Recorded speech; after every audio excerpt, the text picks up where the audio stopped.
મિત્રો અત્યારે આપણને એક સમાચાર મળી રહ્યા છે કે હળવદ તાલુકાના રણમલપુર ગામે ગ્રામ પંચાયતના સરપંચ તરીકે ફરજ બજાવતા પૂનાભાઈને અત્યારે જિલ્લા વિકાસ અધિકારી દ્વારા તેઓના હોદ્દા પરથી દૂર કરવામાં આવ્યા છે. સાથે તેમનું જે કંઈ સભ્યપદ હતું તે પણ દૂર કરી દેવામાં આવ્યું છે. એટલે હાલ અત્યારે રણમલપુર ગ્રામ પંચાયતનો ચાર્જ જે છે એ ગામના ઉપસરપંચને દેવામાં આવ્યો છે.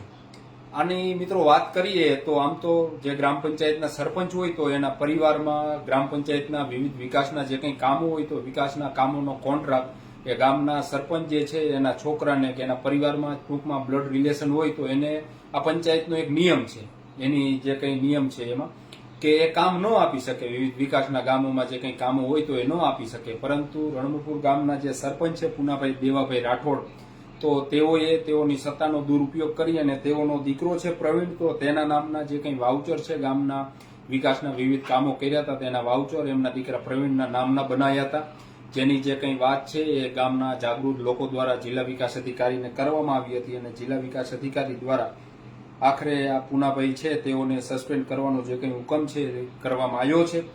જે એમ પ્રજાપતિ છે આપણા જિલ્લા વિકાસ અધિકારી મોરબીના, એટલે એમને આમ સસ્પેન્ડ એટલે ટૂંકમાં એમના હોદ્દા પરથી દૂર કરી દેવામાં આવ્યા છે. સરપંચ પદેથી દૂર કરી દેવામાં આવ્યા છે, સભ્ય પદેથી પણ દૂર કરી દેવામાં આવ્યા છે. ને હાલ અત્યારે ગામનો જે કંઈ પંચાયતનો ચાર્જ છે, સરપંચનો ચાર્જ, તે ગામના ઉપસરપંચ અરવિંદભાઈ ટપુભાઈ વરમોરા છે, તો આ વરમોરાને અત્યારે દેવામાં આવ્યો છે.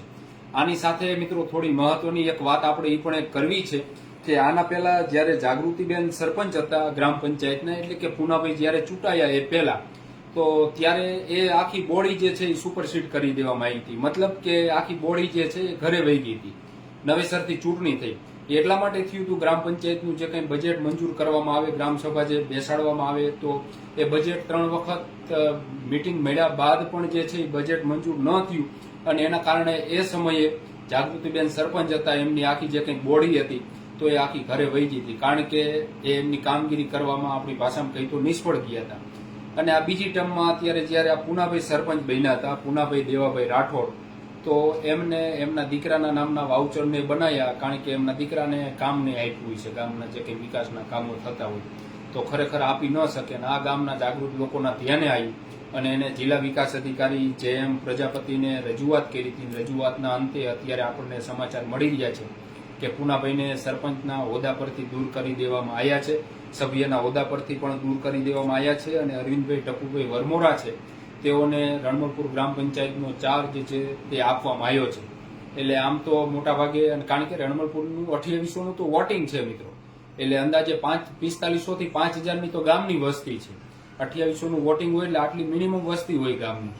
અને ગામની આમ તો આવડું મોટું ગામ એટલે મોટા ભાગે સમરસ ન થઈ શકે, એ પણ એક વાત હકીકત છે. પરંતુ સરપંચની ચૂંટણીઓ પત્યા બાદ જે છે કંઈ ગામના ગ્રામ્ય લેવલે જે કંઈ વિવાદો છે મિત્રો, એ આજની તારીખમાં અટકતા નથી. કારણ કે જે ગ્રુપ હારી ગયું હોય એ ગ્રુપનો એક જ મુદ્દાનો કાર્યક્રમ હોય કે જે જીતા છે તો એ ક્યાં વાંકમાં આવે છે, શું કરે છે, એટલે સતત એની ઉપર દેખરેખ રાખતા હોય છે.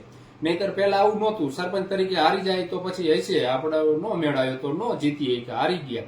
પરંતુ હવે હાર જે પચાવી ને એ બહુ મુશ્કેલ વાત છે. એટલા માટે થઈ અને સરપંચ શું કામ કરે છે, ક્યાં ફોલ્ટમાં આવે છે, એ સામેનું આખું ગ્રુપ હોય તે ગોતવું, એ વાત પણ એક હકીકત છે. એટલે જે ગામોમાં બિનહરીફ જે સરપંચ તરીકે જે લોકો ચૂંટાય એ ગામોમાં મોટા ભાગે શાંતિ હોય. બાકી જે ગામોમાં ચૂંટણી થઈ છે અને ચૂંટણી પછી એક ગ્રુપ જીતું ને બીજું ગ્રુપ હારી ગયું, એટલે ત્યાં આગળ CCTV કેમેરા લગાડવાની જરૂર નથી, તેની માથે તપાસ બેસાડવાની જરૂર નથી, ત્યાં કોઈને કંઈ કહેવાની જરૂર નથી. કારણ કે જીતેલા સરપંચ જો કોઈ પણ આડું સહેજી જો કામ કર્યું તો સામેના જે વ્યક્તિઓ છે એ સામેના વ્યક્તિઓની નજર જ એની માથે હોય છે. પરંતુ એનો મતલબ પણ મિત્રો એ હોતો નથી કે જે સામે હારી ગયા ને એને આ કરાયું, એવું નથી હોતું. કારણ કે સરપંચે ખોટું કર્યું છે, સરપંચ વાંકમાં આવ્યા છે, ત્યારે જ સામેના કોઈ વ્યક્તિ હોય કે ગામના જાગૃત વ્યક્તિ હોય તો એને રજૂઆત કરી છે. નહીતર સરપંચે કંઈ જ ખોટું કામ ન કર્યું હોય, જે નિયમો મુજબ જ બધું કર્યું હોત તો સસ્પેન્ડ થવાનો કે હોદ્દા પરથી દૂર થવાનો વારો પણ ન આવ્યો. એટલે આવી રીતના છે. પૂનાભાઈ દેવાભાઈ રાઠોડને રણમલપુર ગ્રામ પંચાયતના સભ્ય પદેથી પણ દૂર કર્યા છે, સરપંચ પદેથી પણ દૂર કર્યા છે મોરબી જિલ્લા વિકાસ અધિકારીએ. અને ઉપસરપંચને હાલ અત્યારે ગ્રામ પંચાયતનો ચાર્જ જે છે તે મિત્રો આપવામાં આવ્યો છે. આભાર.